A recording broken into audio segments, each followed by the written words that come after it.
Hi friends, welcome to my channel. ఈరోజు మన కిచెన్లో చేసుకున్న రెసిపీ వచ్చి కాకరకాయలో చేదు ఉంటుందని చాలామంది ఇష్టంగా తినరు. అలాంటి వారి కోసం ఇలా పొడి వేసుకొని చేసుకోండి.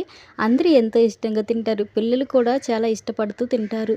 అలాంటి వారి కోసం ఈ రెసిపీని ఎలా ప్రిపేర్ చేసుకోవాలి ఇప్పుడు చూద్దాం. అలాగే ఫ్రెండ్స్, మీలో ఎవరైనా ఫస్ట్ టైం మన వీడియో చూస్తే తప్పకుండా మన ఛానల్ని సబ్స్క్రైబ్ చేసుకొని మీకు ఎలాంటి రెసిపీస్ కావాలో నాకు కింద కామెంట్లో మెన్షన్ చేయండి. ఇక ఏమాత్రం లేట్ చేయకుండా ఈ టేస్టీ అయిన కాకరకాయ గుత్తి ఫ్రైని సింపుల్ వేలో ఎలా ప్రిపేర్ చేసుకోవాలో చూద్దాం. ఫస్ట్ ఇక్కడ ఒక 7 కాకరకాయలను తీసుకోవాలి. ఇలా చిన్న కాకరకాయలు తీసుకుంటే చాలా టేస్టీగా ఉంటుంది. కాకరకాయలు తీసుకున్న తర్వాత పైన తుడుములను కట్ చేసుకొని ఇక్కడ చూపిస్తున్నట్టు ఇలా పీల్ మొత్తం తీయకుండా పైన తీసుకోవాలి. ఇక్కడ చూపిస్తున్నట్టు అన్నిటికీ కూడా పీల్ తీసుకున్న తర్వాత ఇక్కడ కట్ చేసుకొని లోపల గింజలు తీసేసుకోవాలి. ఇక్కడ మనకి కాకరకాయలు చిన్నగా ఉన్నప్పటికీ లోపల గింజ ముదిరిపోతుంది. ఒకవేళ మీకు లేతగా ఉంటే కాకరకాయలను అలాగే వేసుకోవచ్చు. ఇలా ముదిరిపోయినట్టుగా ఉంటే మాత్రం లోపల గింజ తీసుకొని ఇక్కడ చూపిస్తున్నట్టు గుత్తి వంకాయ సైజులాగా 4 వైపులా కట్ చేసుకోవాలి. ఇలా కట్ చేసుకున్న తర్వాత 1 టీ స్పూన్ ఉప్పు, ఒక హాఫ్ టీ స్పూన్ పసుపు, ఒక నిమ్మకాయని రసం కింద పిండుకోవాలి. ఇలా చేయడం వల్ల కాకరకాయలో ఉన్న చేదు 70% అంట పోతుందన్నమాట. ఇలా నిమ్మకాయ కూడా పిండుకొని ఒకసారి మొత్తం కూడా కలుపుకోవాలి. ఒకసారి మొత్తం కలుపుకొని మూత పెట్టుకొని ఒక అరగంట పక్కన పెట్టుకుందాం.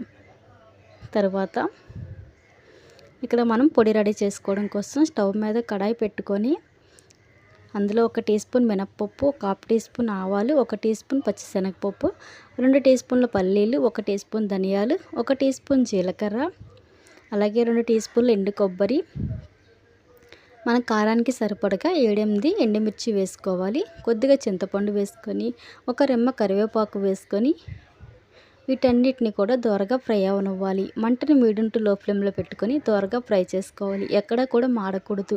ఇలా బాగా ఫ్రై అయిన తర్వాత మిక్సీ జార్లో తీసుకొని కొద్దిగా వెల్లుల్లి రెబ్బలు వేసుకొని ఇలా మిక్సీ పట్టుకొని పక్కన పెట్టుకోవాలి. ఒక అరగంట తర్వాత కాకరకాయలో ఉన్న రసాన్ని పిండుకుందాం. ఈ రసంతోనే మనకి చేదంతా కూడా పోతుందన్నమాట. ఇలా రసాన్ని మొత్తాన్ని కూడా పిండుకోవాలి.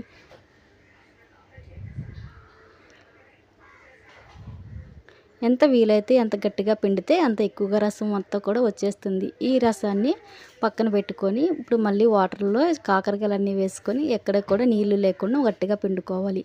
తరువాత స్టవ్ మీద కడాయి పెట్టుకొని అందులో కొద్దిగా ఆయిల్ వేసుకోవాలి. కొద్దిగా ఆయిల్ ఎక్కువగానే పడుతుంది.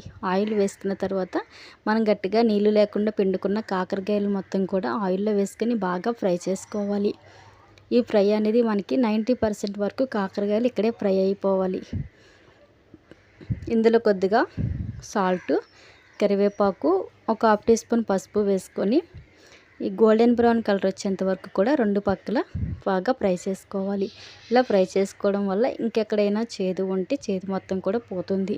ఇలా బాగా క్రిస్పీగా ఫ్రై అయిన తర్వాత ఇందులో మనం ముందుగా ప్రిపేర్ చేసుకున్న పల్లీల పొడి మొత్తం కూడా వేసుకోవాలి.